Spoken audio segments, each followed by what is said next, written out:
Hello दोस्तों, स्वागत है आपका अपने यूट्यूब चैनल गोयल मैट्रिक्स पर। चैनल पर पहली बार आए हैं, सब्सक्राइब कर लीजिएगा। साथ ही बेल आइकन को प्रेस जरूर करिएगा जिससे नोटिफिकेशन आपके पास समय से पहुंच जाए। तो आज की जो वीडियो से फिर से बात करने वाले हैं क्वेश्चंस के बारे में। एंड जो आपका टॉपिक है ये रहेगा आपका वेक्टर कैलकुलस। पहले इसकी थ्योरी देखेंगे, देन इसके बाद थ्योरी के साथ साथ फिर इसके क्वेश्चंस देखेंगे जो कि आपको थ्योरी में से ही मिलने वाले हैं। तो ये आपकी काफी हेल्प करेंगे। 1 से 2 क्वेश्चन आपको यहाँ से देखने के लिए मिल सकते हैं। इससे आपको काफी ज्यादा फायदा होने वाला है। तो शॉर्ट में रिवीजन करेंगे, इसका जो लिखा हुआ है, जो नोट्स है वो आपको शॉर्ट में मिलने वाले हैं, जिससे एक तरीके से आपका रिवीजन हो जाएगा। इसमें कुछ भी एक्स्ट्रा फालतू नहीं है। तो चलिए आइए फिर स्टार्ट करते हैं। और अगर आपको और क्वेश्चंस देखने हैं तो उसके लिए प्लेलिस्ट बनी हुई है, उसे आप देख लीजिएगा। बाकी अभी आपकी थ्योरी रहेगी और उससे रिलेटेड आपके 10 क्वेश्चंस रहने वाले हैं। तो आप क्वेश्चन नंबर 1 का आंसर बताइएगा, देन इसके बाद लास्ट में ये बताइएगा कि टोटल 10 में से आपको कितने क्वेश्चंस आते थे और आपको टॉपिक कैसा लगा।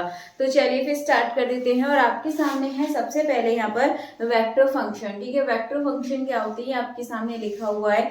यानी कि वेक्टर फंक्शन एक ऐसे फंक्शन होते हैं जिसका आउटपुट वेक्टर फॉर्म में होता है। ठीक है, जिसका आउटपुट जो होता है वो वेक्टर फॉर्म में ही होता है, ये आपको याद रखना है। फॉर एग्जाम्पल आपके सामने है और इससे क्वेश्चन नहीं पूछे जाते हैं। ये सिर्फ आपको बता दिया है कि वेक्टर फंक्शन है क्या। ठीक है, हाँ, लेकिन बन सकता है ऐसा क्वेश्चन कि a vector function is a function whose output is a vector. इस तरीके से आपको पूछ सकता है कि कौन सा सही है, कौन सा ऑप्शन सही नहीं है। इस तरीके से आपसे ऑप्शन दे सकता है। चलिए इसके बाद चलते हैं आगे। सेकंड है आपका ग्रेडियंट। ठीक है, ग्रेडियंट आप लोगों को आता होगा निकालना। एक बार और देख लेते हैं। If phi is a scalar function then its gradient is. ठीक है, आपके सामने दे रखा है ग्रेडियंट क्या होता है। ग्रेडियंट एक स्केलर फंक्शन का वेक्टर डेरिवेटिव होता है। ये डायरेक्शन बताता है मैक्सिमम इंक्रीज का। ठीक है, तो आप यहाँ पर एक चीज देख लीजिएगा, इंग्लिश हिंदी दोनों में लिखा हुआ है, तो आपको समझने में आसानी हो जाएगी। इसके बाद आगे चलते हैं। नेक्स्ट है डाइवर्जेंस। ग्रेडियंट एंड डाइवर्जेंस में डिफरेंस देख लीजिए।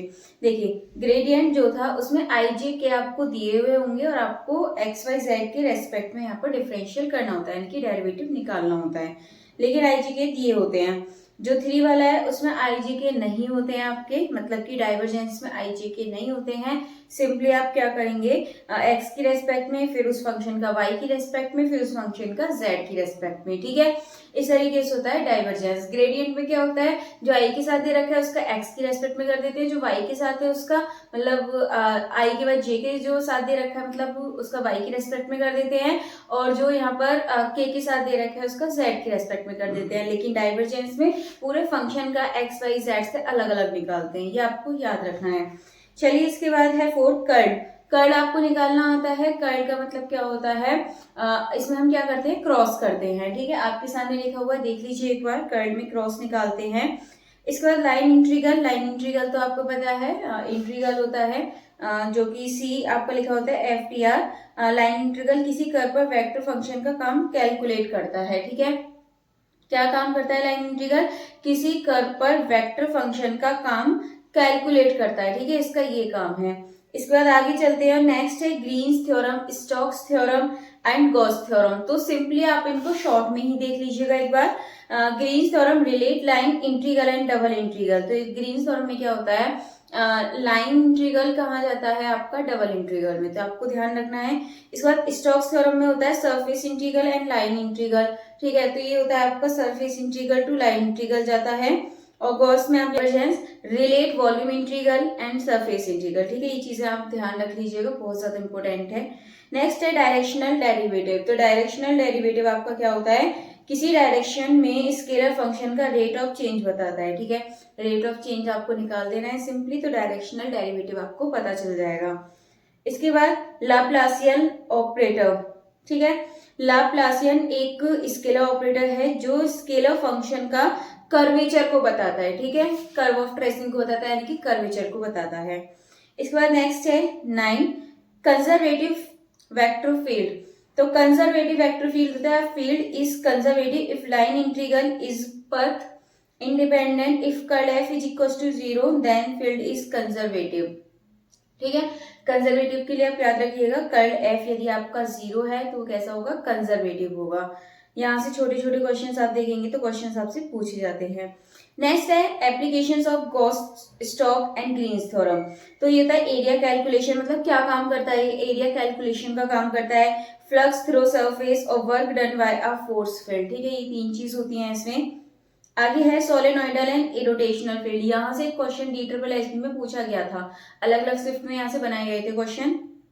डॉट में दे रखा है, जब वो डॉट में एफ होता है तो सोलेनोइडल, और जब हम क्रॉस करते हैं कर्ल करते हैं तो कैसा होता है, इरोटेशनल। ठीक है, इस बात का आपको याद रखना है। डाइवर्जेंस तो सोलेनोइडल, मतलब डाइवर्जेंस जो आता है वो 0 आता है तो सोलेनोइडल, और कर्ल जो करने पर अगर 0 आ जाए तो वो इरोटेशनल। ठीक है, इतना आपको याद रखना है। इसके बाद है आगे scalar and vector point function. Scalar point function temperature, pressure, vector point function velocity, force, in चीज के लिए ये यूज होता है, तो आपको ये बातें याद रखनी है। इसके बाद देख लेते हैं अब क्वेश्चंस। तो क्वेश्चन नंबर 1 आपके सामने है, the gradient of the function. इस फंक्शन का ग्रेडियंट निकालना है। ग्रेडियंट के लिए मैंने आपको बताया था क्या करना होता है। ये आपका यहाँ पर आपको जैसे दे रखा है x² + y² + z², क्या निकालना है, ग्रेडियंट आपको यहाँ पर फाइंड करना है। तो ग्रेडियंट निकालने के लिए देखिए फॉर्मूला मैं नहीं लगा रही, डायरेक्ट करेंगे हम इस क्वेश्चन को। तो हमें क्या करना है, x, y² z², इन तीनों का अलग अलग हमें इसी फॉर्म में करना पड़ेगा। तो यदि हम यहाँ पर देखें x² + y² + z², तो इसका हम x की रेस्पेक्ट में करेंगे तो कितना हो जाएगा 2xi, इसका कितना हो जाएगा 2/j, एंड इसका हो जाएगा 2jk। तो आंसर आपके सामने है। यदि आप ऑप्शन देखेंगे तो ऑप्शन नंबर कौन सा चल जाएगा, ऑप्शन नंबर ए बिल्कुल करेक्ट आंसर हो जाएगा। चलिए इसके बाद चलते हैं क्वेश्चन नंबर 2। देखिए क्वेश्चन नंबर 1 का आंसर मैंने बता दिया, क्वेश्चन नंबर 2 का आप लोग बता दीजिएगा। क्वेश्चन नंबर 2 है the divergence of function. Function दे रखा है, इसका आपको डाइवर्जेंस बताना है। आसान क्वेश्चन है, आप आराम से इसे कर सकते हैं। तो ऑप्शन आपके सामने है, देख लीजिएगा क्या इसका करेक्ट आंसर है। वीडियो के लास्ट में चेक भी कर लीजिएगा कि आपका आंसर सही था या नहीं। क्वेश्चन 3 है, इफ आपको क्या दे रखा है, ये जो डाइवर्जेंस है वो कितना दे रखा है, 0 दे रखा है। ठीक है, किसी फंक्शन का डाइवर्जेंस क्या है, 0 है। The vector field is called, देखिए जब डॉट करते हैं अगर वो 0 आ जाए तो अभी मैंने थ्योरी में आपको पढ़ाया था कैसा होता है, वो सोलेनोइडल होता है, और कर्ल करने पे 0 आ जाए तो वो इरोटेशनल होता है। तो फिलहाल आपसे डॉट का पूछा गया है, तो आप देखेंगे तो जो ऑप्शन नंबर ए है सोलेनोइडल बिल्कुल सही आंसर हो जाएगा। नेक्स्ट है the vector field F is equal to, आपको दे रखा है ऑलवेज, कैसा होगा ये आपका, डाइवर्जेंस फ्री होगा, कंजर्वेटिव होगा, कर्ल फ्री होगा, या फिर बोथ वी एंड सी। देखिए कंजर्वेटिव भी होगा, ये हमेशा आपको ध्यान रखना है। ग्रेडियंट आपको यहाँ पर दे रखा है, ये ग्रेडियंट का साइन है, कैसा होगा आपका, ये हमेशा यहाँ पर कंजर्वेटिव होगा और कर्ल फ्री भी होगा, यानी कि बोथ बी एंड सी दोनों इसके सही आंसर, यानी कि जो ऑप्शन नंबर डी है ये इसका करेक्ट आंसर हो जाएगा। चलिए बढ़ते हैं आगे अगले क्वेश्चन की तरफ। क्वेश्चन नंबर 5, क्वेश्चन नंबर 5 है कर्ल ऑफ। देखिए यहाँ पे आपको कर्ल ऑफ पूछा है, एफ इज इक्वल टू दे रखा है, तो आपके सामने है 0, 1, इनफाइनाइट या फिर कैन नॉट बी डिटरमाइंड। अब हमेशा ध्यान रखिएगा कर्ल ऑफ ग्रेडियंट। ठीक है, कर्ल ऑफ ग्रेडियंट, यहाँ पर यही तो पूछा है, कर्ल ऑफ ग्रेडियंट, एक फंक्शन दे दिया, ग्रेडियंट निकालना है। कर्ल, जब हम किसी ग्रेडियंट निकालने के बाद जब हम उसका कर्ल करते हैं वो हमेशा 0 आता है, करने की जरूरत नहीं है, आप इसको याद रख लीजिएगा स्टेटमेंट को। तो ऑप्शन नंबर ए 0 बिल्कुल इसका सही आंसर हो जाएगा। चलिए इसके बाद चलते हैं अगले क्वेश्चन की तरफ। क्वेश्चन नंबर 6 है आपका, which theorem relate surface integral of curl to line integral. देखिए कौन सी थ्योरम रिलेट करती है surface integral of curl to line integral. तो सरफेस इंटीग्रल से लाइन इंटीग्रल कौन सी करती है यहाँ पे, ग्रीन्स, गॉस, स्टोक्स या फिर नन। तो ध्यान रखिएगा कौन सा होता है, ये आपका नन होता है, कर्ल के लिए तो स्टोक्स होता है। ठीक है, तो जो ऑप्शन नंबर सी है स्टोक्स थ्योरम, ये इसका बिल्कुल सही आंसर हो जाएगा। इसके बाद चलते हैं आगे अगले क्वेश्चन की तरफ। क्वेश्चन नंबर 7 है, line integral is path independent when field is, अभी बताया था आपको पीछे थ्योरी में देखा होगा, कैसा होता है, इरोटेशनल होता है, सोलेनोइडल होता है, कांस्टेंट होता है या फिर यूनिफॉर्म होता है। तो हमेशा कैसा होता है, इरोटेशनल होता है। तो ऑप्शन नंबर ए इरोटेशनल इसका बिल्कुल करेक्ट आंसर हो जाएगा।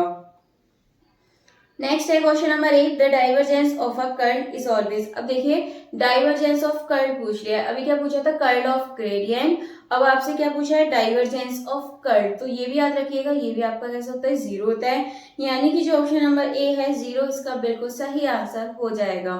चलिए इसके बाद देखते हैं अगला क्वेश्चन, क्वेश्चन नंबर 9, ये आपका which of the following is not a scalar quantity, इसमें आपको कौन सा स्केलर क्वांटिटी नहीं है।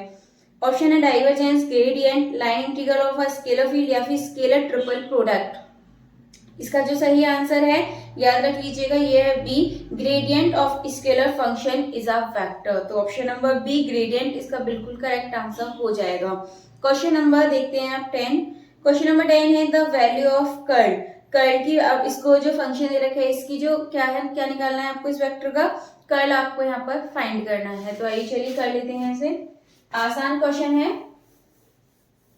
क्या दे रखा है आपके सामने, तो सबसे पहले आई जे के की फॉर्म में आप इसे लिखिए, डेल अपॉन डेल एक्स, इस तरीके से आप इसको यहाँ पे लिख दीजिएगा। इसके बाद आप यहाँ पे लिखिएगा वाई जे एंड के, ठीक है। अब आप इसको डिटरमाइन कर लीजिए, कर्ल इसका निकाल दीजिएगा। तो यहाँ पर आप देखेंगे, अच्छा यहाँ पे वाई जेड एक्स है आपका, के लिख दिया। अब इसके बाद यहाँ पर आप एक चीज देखिए, आई के साथ आप यहाँ पे y के रेस्पेक्ट में करेंगे 0 मिलेगा, z के रेस्पेक्ट में करेंगे 1 मिल जाएगा, एंड j x के रेस्पेक्ट में 1 और z का y के लिए करेंगे 0 आएगा, एंड k के लिए देखते हैं अब, x है z है 0, माइनस y का y के लिए -1 हो जाएगा। तो ये बचा आपके पास माइनस आई माइनस जे माइनस के, ठीक है, माइनस माइनस में यही वैल्यू आ रही है। यदि आप ऑप्शन देखें तो इसका जो ऑप्शन नंबर डी है नन, इसका बिल्कुल करेक्ट आंसर हो जाएगा। चलिए इसके बाद देखते हैं आप क्वेश्चन नंबर 2 का आंसर देख लेते हैं, जो मैंने आपको करने के लिए दिया था। ये आपका द डाइवर्जेंस ऑफ, डाइवर्जेंस आपको इसका फाइंड करना है। देखिए एक्स वाई जेड का, आई वाले का एक्स के लिए करेंगे 1 आएगा, जे वाले का वाई के लिए करेंगे 1, के वाले का जेड के लिए करेंगे 1, 1 प्लस 1 प्लस 1 आपका कितना हो जाएगा, तीनों को प्लस करेंगे 1 1 को, तो 3 आंसर आ जाएगा, यानी कि जो ऑप्शन नंबर 3 है ये बिल्कुल सही आंसर हो जाएगा। चलिए आज के 10 क्वेश्चंस हो चुके हैं, साथ ही हमने थ्योरी को भी कवर किया है, एंड नेक्स्ट वीडियो में इससे रिलेटेड ही क्वेश्चंस होने वाले हैं। जरूर बताइएगा कमेंट करके कि आपको क्वेश्चंस कैसे लगे, अगर और क्वेश्चंस चाहिए तो इसके लिए भी आप कमेंट बॉक्स में बता दीजिएगा। चलिए फिलहाल आज की वीडियो को यहीं फिनिश करते हैं, हम मिलते हैं हमारी नेक्स्ट वीडियो में आगे के क्वेश्चंस के साथ। तब तक के लिए आप ज्यादा से ज्यादा वीडियो को लाइक करें, कमेंट करें, शेयर करें।